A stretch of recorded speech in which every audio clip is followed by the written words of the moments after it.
It is so good to see so many Christians here today and visitors. I think that this is by quite a margin the largest assembly at any one time that we've had since we pulled things back together, in part because of so many visitors who are here, also many members who are becoming more comfortable coming, and I think we're just getting in the right place. We're headed in the right direction, and Lord willing, we can get Bible classes fit in between these two worship services starting in just a few weeks. And I just have to tell you as we start today, I miss Bible classes. I miss them a lot. You know, building sermons is nice. You build some ideas and you come and present them and everyone stares at you for 37 minutes or maybe more like 40 plus lately. And you preach, but Bible classes are just different. You get to dig in and study. You kind of end up staying in one place or working through letters. In particular for me, to kind of let you know a bit of what we're going to be doing today, in particular for me, I miss studying the Apostle Paul. Whether we're in Acts looking at his variety of different journeys, and that's just a map of all of his journeys, or we're looking through some of his letters, seeing his tone or his content or the way he influenced people. I mean, you can kind of preach on that a little bit, but Bible classes and working your way through letters is just the best. You learn something new every time. The high school students and I have been doing that through 1 John via the Zoom class. You're never going to want to hear that word again when we get through this thing. But we've made the best of it. But what I want to do today is kind of do that with you. So if this feels a little bit like a Sunday night lesson or a Bible class, that's what we're going for. We're just going to be in a couple of different texts, looking at them, excavating and diagramming them, and trying to do something with it. So 2 places you need to be. First place, Acts chapter 17. We are going to look at one particular place that the Apostle Paul visited during his second missionary journey, the city of Thessalonica. We want to look at the background of how that visit went, and then eventually I need to show you one particular chapter in 1 Thessalonians. Let me say this about Paul as you're heading to Acts chapter 17. That guy was a great teacher. Second only to Jesus himself in my book. There was something about the way the Apostle Paul taught the gospel. There was a sincerity to him, a love to him, a passion to him, that he was successful everywhere that he went. Not with everyone, but everywhere. And to let you know where we're going today, if you wonder, well, what's the moral of this story today? We are all supposed to be teachers. We got dads in the room today. And moms, you know what your job is? To effectively teach your children to love God. But it's not just them. If you're a Bible class teacher, if you're a shepherd here, an elder overseeing the flock, or a preacher, or if you just want to evangelize with your neighbor or influence people in your community, how do you be effective at that? The Apostle Paul is the guy. There were some special ways that he approached people that just spoke to them. And it didn't take years. Being an effective teacher and helping people know God doesn't take years and years. You can do it in just a short period of time, a few weeks, if you learn some of what Paul had. So I want to set that up with a little bit of a read. So if you're in Acts 17, let's just take a look at what happened the first time the Apostle Paul visited the land of Thessalonica. Acts chapter 17, verse 1. Now, when they had traveled through Amphipolis and Apollonia, they came to Thessalonica, where there was a synagogue of the Jews. And according to Paul's custom, he went to them and for 3 Sabbaths reasoned with them from the Scriptures, explaining and giving evidence that the Christ had to suffer and rise again from the dead, and saying, "This Jesus whom I am proclaiming to you is the Christ." And some of them, the Jews that is, some of them were persuaded and joined Paul and Silas, along with a large number of the God-fearing Greeks and a number of the leading women. So there's that success. Only took a few weeks, converted a lot of people. But the Jews, becoming jealous and taking along some wicked men from the marketplace, formed a mob and set the city in an uproar. And attacking the house of Jason, they were seeking to bring them out to the people. That is Paul and Silas. When they did not find them, they began dragging Jason and some brethren before the city authorities, shouting, "These men who have upset the world have come here also, and Jason has welcomed them, and they all act contrary to the decrees of Caesar, saying that there is another king, Jesus." They stirred up the crowd and the city authorities who heard these things. And when they had received a pledge from Jason and the others, they released them. So you begin to see what happened. He came and he taught Jesus, and the way that he taught Jesus convinced many. And those who weren't convinced got angry. That's also how you know you might be doing it right. Those who rejected it got angry, and they caused all of these problems. And look at verse 10. So serious was the situation in Thessalonica that the brethren immediately, verse 10, sent Paul and Silas away by night to Berea. They had to sneak them out. And when they arrived, they went into the synagogue of the Jews.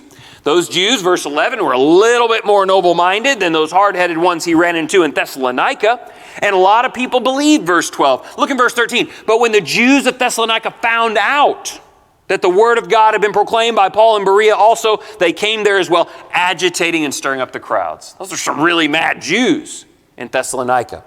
So here's what happens. The Apostle Paul goes in, does what he does best, starts a church, goes to Berea, starts a church, but immediately both Gentiles and Jews attack, and so he has to leave. Well, naturally, after a little while, he became concerned. How is Jason doing?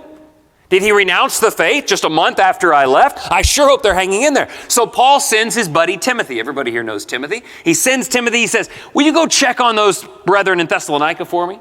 And so Timothy goes and he checks on all of this after the fact. And he returns to Paul. And anybody know what Timothy said? He said, they are doing awesome.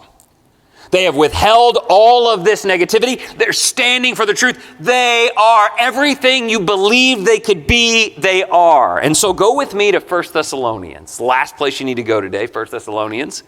That's what this letter is.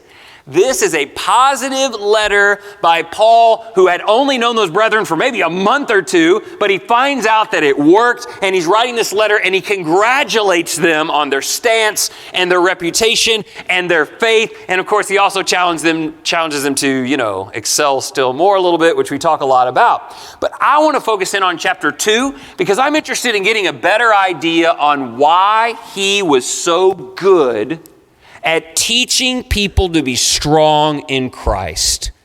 How did it go so well? The reasons for me are obvious. I have 4 children I'm raising. I want to teach them like Paul taught these folks. If you're a parent, you ought to feel the same way. If you want to be an evangelist in the world, you ought to feel the same way. If you want to convert them, let's get an idea. So if you're in chapter 2, that's all we're going to be doing for the rest of the time. And let's start at the top, setting it up. And you probably knew this already. But the Apostle Paul walked into Thessalonica that first time as a strong man in the faith. Let's read it together, just verses 1 and 2. For you yourselves know, so you guys understand the setting. He's writing this letter now after he had been there and left. You yourselves know, brethren, that our coming to you was not in vain. But after we had already suffered and been mistreated in Philippi, as you know, we had the boldness in our God to speak to you the gospel of God among great opposition.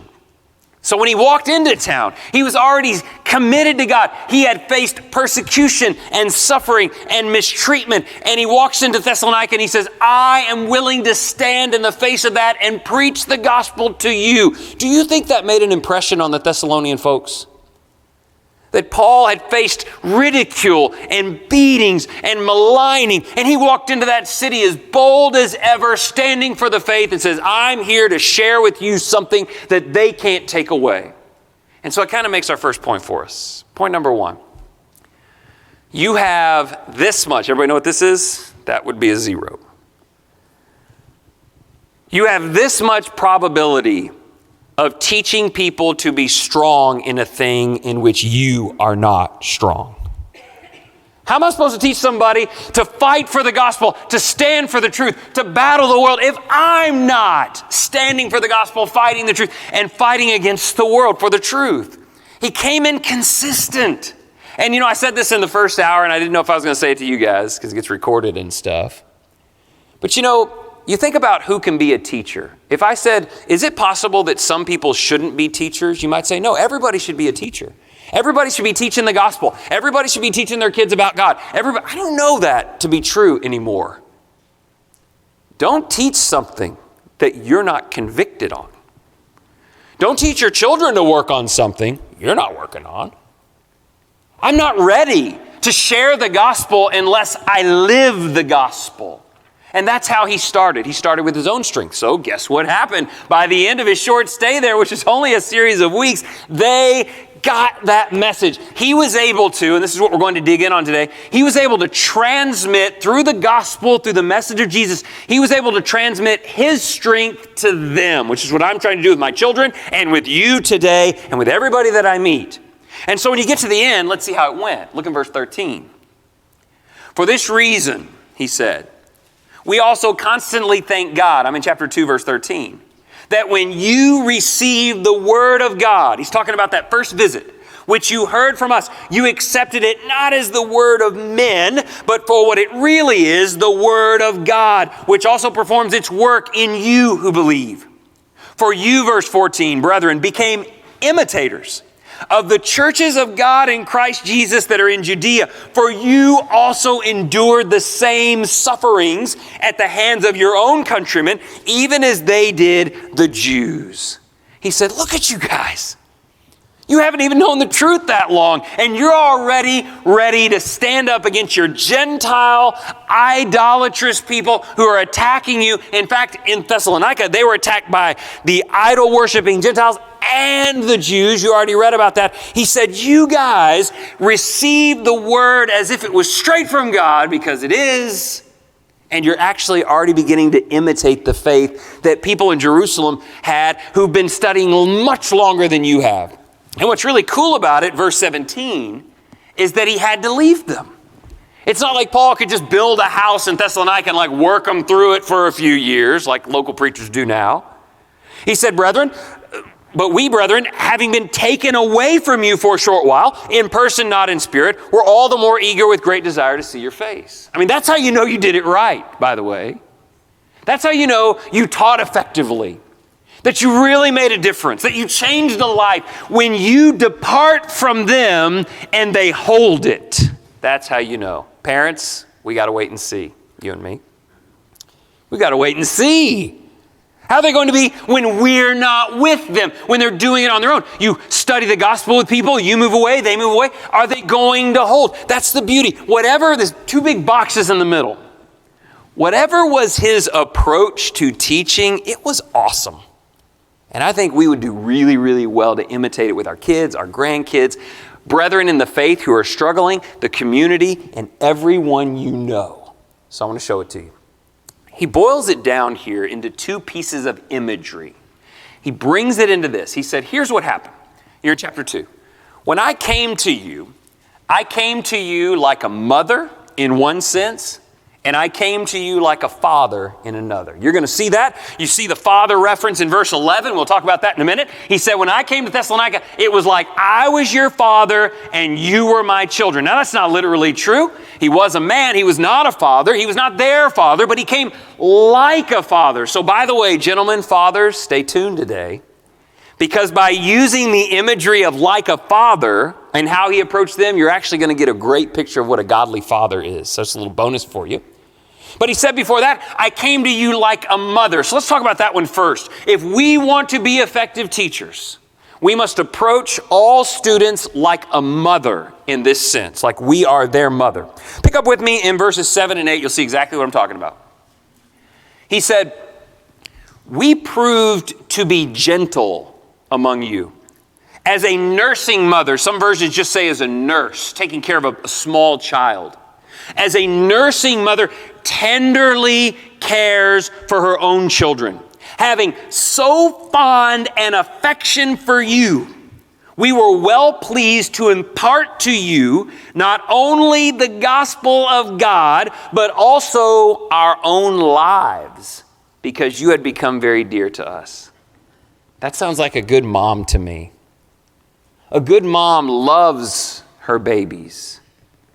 She treats them gently and kindly and tenderly, and she helps them to grow. She doesn't push them away. She's not abrasive. She brings them in. She shows them great love. In fact, she not only commits to raising them, she really commits herself to them. Is that what a godly mother does? Like for a lot of years, more than we knew. You give yourself over to that. Now, let me ask you this. If Paul walks into a city, never even been there, to our knowledge, and he starts meeting with these people, and he loves them like that, he instantly loves them. He's gentle with them. He's considerate. He's tenderhearted. And he doesn't just preach at them. He actually gives himself over to their good. How many of you think that made a difference? Like a huge difference. It wasn't just some guy who came into town telling us what to do, like some people see their parents, like some people see preachers and elders and people in the community. He created a relationship of love, and that's the first thing you need to know. Unless someone believes you love them, they will not be changed by you. Unless someone believes you are committed to them, you are patient with them, you are tender with them, you are not in any way judgmental of them, they will not hear you. And I'm talking about your kids, but also everyone. He said, I approached you guys like I was your mother and you were small children in need of care. Huge difference. Now, I'm going to show you some details on what that looks like. If you'll back up with me, I want to begin in verse 3, and we're going to read back down through verse 8. So you'll see that again with the tender nursing mother. But I want you to see this whole section, and we're going to pull out some neat little word packages. To me, at least, 1 Thessalonians 2 is the neatest chapter in the New Testament for little packages of words, put in trifectas. You're going to see it. I think you'll enjoy it. But pick up with me in verse 3. For our exhortation does not come from error or impurity or by way of deceit, but just as we have been approved by God to be entrusted with the gospel, so we speak, not as pleasing men, but God who examines our hearts. For we never came, verse 5, never came with flattering speech, as you know, nor with a pretext for greed, God is witness, nor did we seek glory from men, either from you or from others, even though as apostles of Christ, as teachers, we might have asserted our authority. But we proved to be gentle among you, as a nursing mother tenderly cares for her own children. Having so fond an affection for you, we were well pleased to impart to you not only the gospel of God, I just want you to see this again, but also our own lives, because you had become very dear to us. That happened fast. Let me show you some things over here on the left side. When we talk about being a great mother, really what we're talking about is being a great teacher, someone who can influence others in the gospel. Here's what we learn right off the bat. There's a list of 6 negative things that shouldn't be there. If you see this list of things and you go, oh, I've got some of those, all I'm telling you is you can't be an effective teacher until you look at these. Let me show you the first 3. He said, we never came with error, impurity, or deceit. What's he saying? He's saying, brethren, we never lied to you. Not a single time. There were lots of people who come into town, Judaizing teachers lie to you for their own self-interest. They lie to you to get you to follow what they believe to be right. He said from the moment we came in, Acts 17 says basically the Apostle Paul strolled into town and said, get me a scroll. And they brought him the scriptures, the Old Testament. He unrolled it and he said, check that out. We told you the truth. We never twisted the truth. That's the idea of impurity. We didn't twist it and distort it. You guys remember Galatians 1 where they distorted the truth to kind of make it fit? He said we never stretched it. We never watered it down. We gave you the word for what it was. We didn't trick you, fool you, or make you believe something that you wouldn't believe on your own. We just gave you the word. And I just have to say, that's a great place to start this conversation. I'm going to tell you that's what a godly mother does. A godly mother always tells her children the truth because she loves them enough to do that. A godly Christian mother will show the scripture to her children and say, this is who we are, this is why we are, and this is where we're going. Do you know how easy it is to just twist that a little bit and hide those particular passages and tell it in a different way? That is error if we do that. That is impurity. It's tainting it, and it's deceit. And it wouldn't be love. Only the truth is love. Moms need to realize that, but we're not just talking to moms here. We're talking about people who want to help other people get to heaven. Changing the truth, ignoring sections, watering it down, or closing the book won't help anyone. People need to learn the word. So I'm going to show you two sections. The first thing is he was straight up honest with them about what the word said. And he said, let's be clear about this, not only was it always about what does the Bible say, but we never came, and he gives you three more things. He said we never came with flattering speech, there was never a pretext for greed, and we weren't seeking glory. I've mentioned this in a couple of lessons recently, but one thing you can tell pretty quickly from the moment the Apostle Paul showed up into town is that it was not, see if you can finish this sentence, it was not about him. It was not about him. It was not about him, saying that he'd converted a city. It was not about him being glorified. It was not about the cool things they said about him. He and Barnabas didn't want to be worshiped on another occasion. They turned that away. It was never about me. Remember, a nursing mother doesn't do that because she gets. She does it because she loves. And so because she loves, she gives, and women just give and give and give, and they give. It's hard to get godly women to stop and take what they need, right? Because they're always giving. He said, that was me. I worked night and day, tent making or whatever, to make sure not to be a burden for you. And so what we learn is, I didn't come in here and twist the words and make it all fuzzy and tickle your ears so you would like me. I'm trying to save you, not just make you like me. It was never about me. Now, what I want to do before we go to the right side is I just want to change that language a little bit so it'll be a bit more applicational. When you pick up the slides in the back, they look like this. All the slides and wording is there. But when I look at this, I see what a mother wouldn't be, and I want to turn it around to the opposite. So I looked up some antonyms, and I made a little list. So look at the top again. And we've already said this. But what we're saying is, what made Paul such a great teacher is that when he spoke about God, which we're supposed to be doing, right? With our kids, our spouses, brethren, neighbors. When he spoke about God, he told the truth. He didn't defile it in any way. And he made sure to be completely honest about what God says. Folks, if we're not honest with people about what God says, we can't convert those people. And they won't stay because they have to fall in love with the what? The truth. They have to fall in love with the truth. So what she does is she always tells the truth and she's honest. Now, in the second set, what we learned is that he was selfless and he didn't seek his own glory and he didn't flatter. So I'm going to give you three more words here. Check these out. Now, you might say, you messed up there. You put honesty twice. I mean, you've been preaching 20 years. You put honesty twice. I did. Because it's not the same thing. Remember, the first list is about this. It's about this. I got to give you this. I'm not going to give you a bunch of stories or here's how I used to do it. I'm going to give you this. The second one is about his relationship with them. It was about them. He said, I'm being sincere with you. I love you. And I'm being honest with you. You know, there's two kinds of honesties when it comes to the truth. BJ knows. There's being honest about what this says, and there's being honest about your situation. That's different.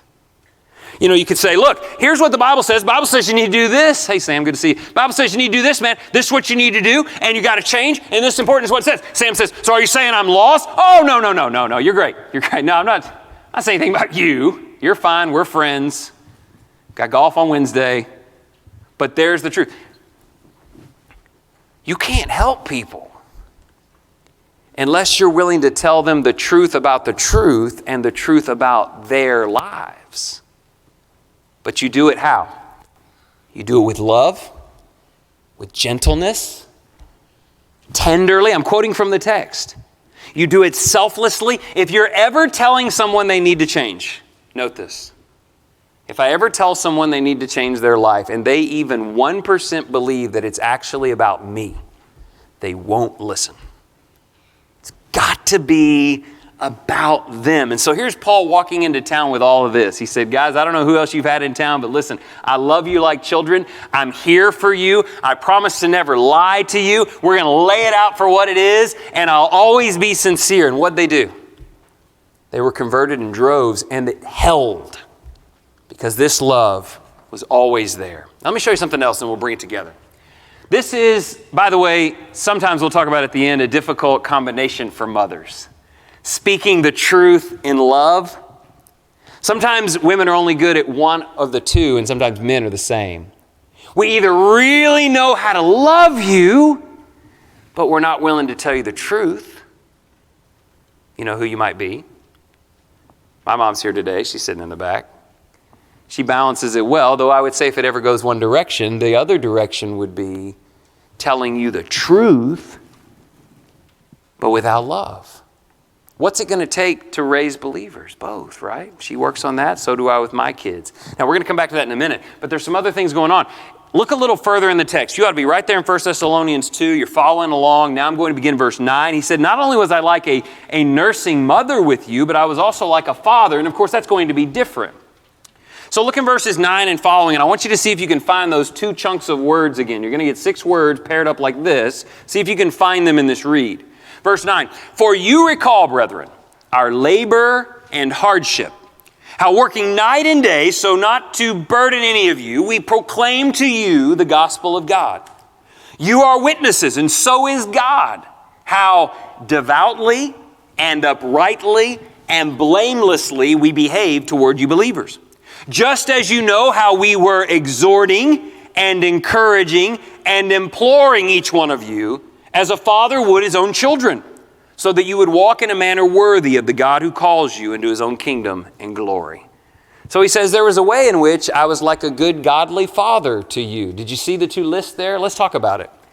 He said, you might remember that when I came to town, I came devoutly, uprightly, and blamelessly. I got to say, dads, this is a really big deal. When Paul showed up to town, he wasn't one of those people with a big log sticking out of his eye. You guys ever see these people? I mean, that's hard to get them to turn around in the room. I tell you, that log's just swaying everywhere. And got that big log going around like this. And yet their other eye is like a specoscope, right? It can see the speck in everybody else's eye and it's trying to fix. And they're telling you about your speck in your eye, and they got this big log. He said, I didn't come to you living in sin, telling you not to. How long do you think that would have gone on? How would that have done? How would it have done if Paul would have came in and said, guys, to be honest with you, I mostly believe in Jesus, but you need to totally believe in Jesus. How would that have worked? Wouldn't have worked at all. When he wasn't perfect, never perfect, always working on it. But he didn't come in weak and expect to teach strength. But I'm not sure all the men in the church have gotten that message. Good godly fathers work on their strength. And then they teach that strength to their children. I mentioned to you a little while ago, maybe not everybody should be teachers. Are you telling me that a dad shouldn't teach his son? Maybe. Don't teach your son to go to church if you don't go to church. Don't teach your son to fight pornography if you're an impenitent pornographer. I mean, you think about the one thing that dads do that hurt their children the most, that exasperate their children the most, and it's just hypocrisy. It's when they tell you to do one thing, but they're accepting a life doing another. Paul didn't do that.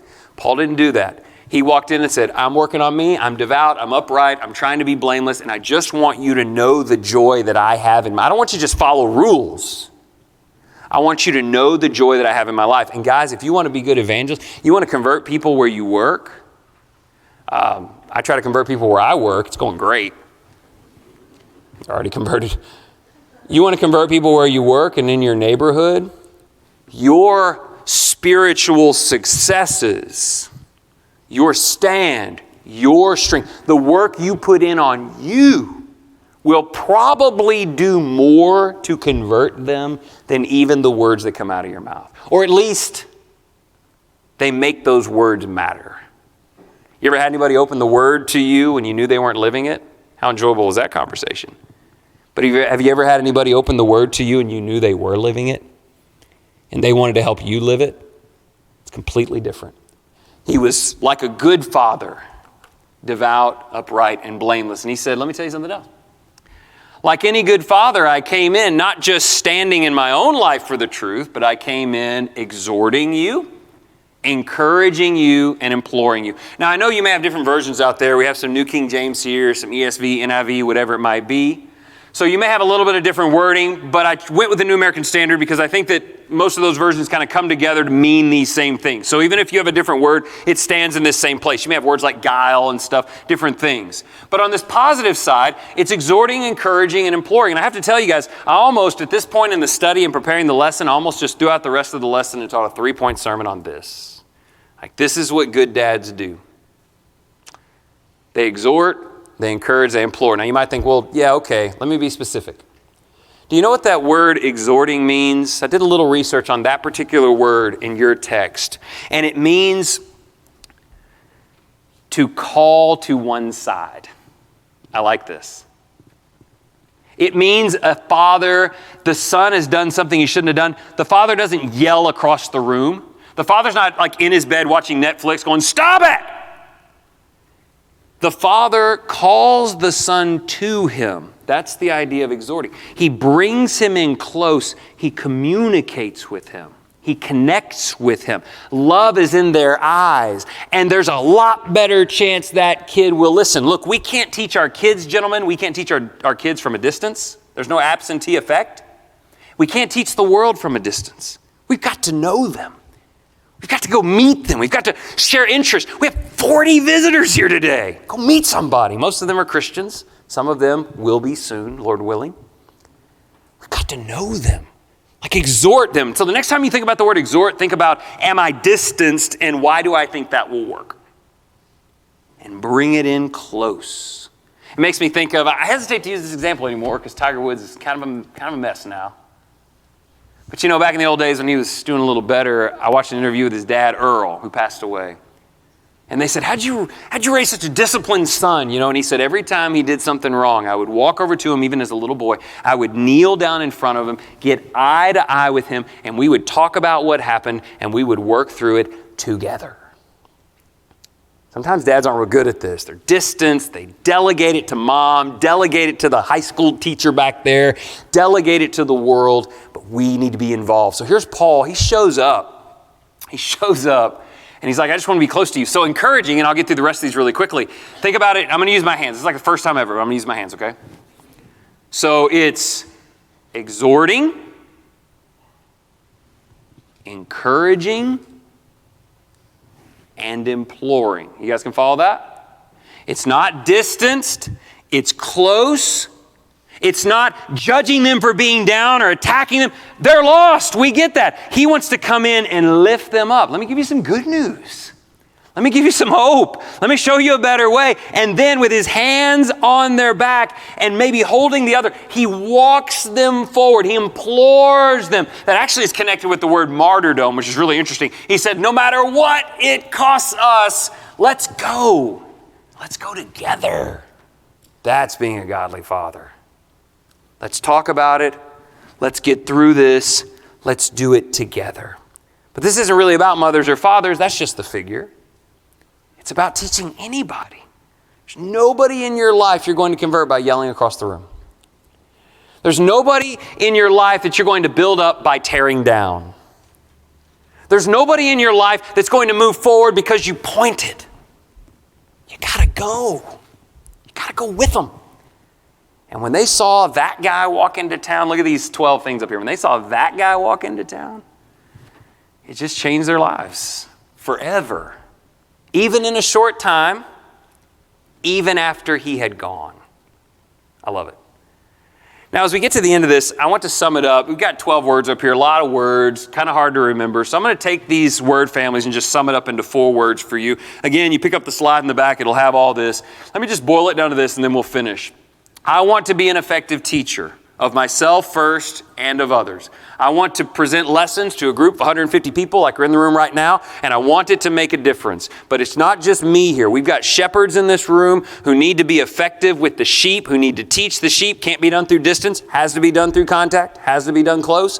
We have people here who have children at home. We have people here who want to teach their neighbor. Let me get it down to 4 words that I don't think I will ever forget. Here they are.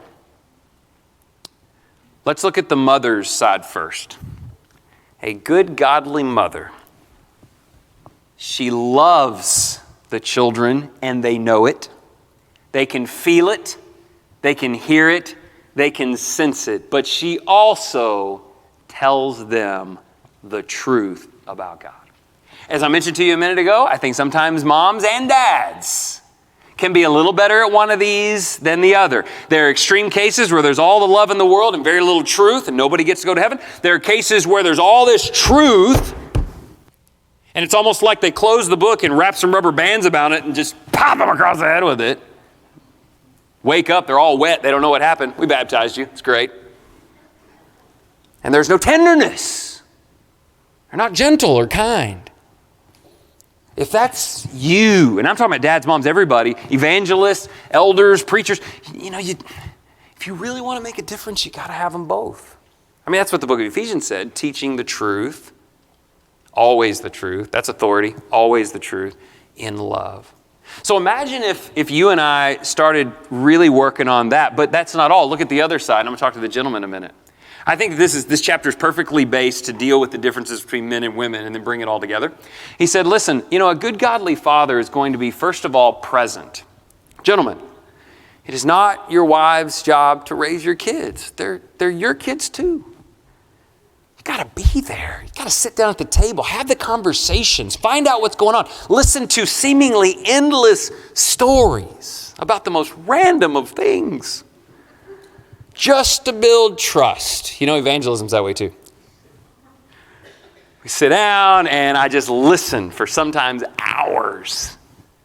And they just tell their story. Because nobody's willing to listen. Not today, not in the world. Everybody's got their me bubbles. Just stop talking so I can start talking, please. That's the world we live in. Nobody listens anymore. You know what a father is? He's present. He's there. He's listening. He wants to know. He's building rapport. And he uses that connection to convey information. But he's not just present, he also has to be moral. I had a little trouble figuring out what word to use here. Because I wanted to use the word integrity or consistent. I couldn't figure it out to make it work right. But you know what I mean. I mean that a good godly father, he may teach things he's working on that he's still struggling with, but he will not fail at a thing and then tell others they must succeed at it. He won't do that. He has to be moral. If you want to teach your children to be more moral, be more moral. If you want to teach your children the importance of Bible study, this is going to be big. Ready? You might want to write this down. Study the Bible. Like be the change, right?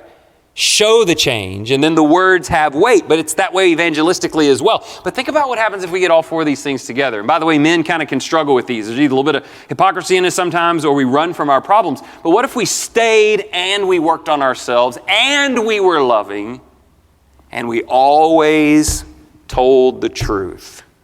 What would happen? Some of you already know. You raise families that love God, and they know why they love God, and they love you. You teach the truth to people. We've got some in the room. We had even more this morning, I think, that are new converts that found the truth. Got some here today. And the people, it wasn't me in these cases that I'm thinking of. People here conveyed that truth to them with so much love, so much hope, and so much integrity that I believe those people will be Christians the rest of their lives based on that start.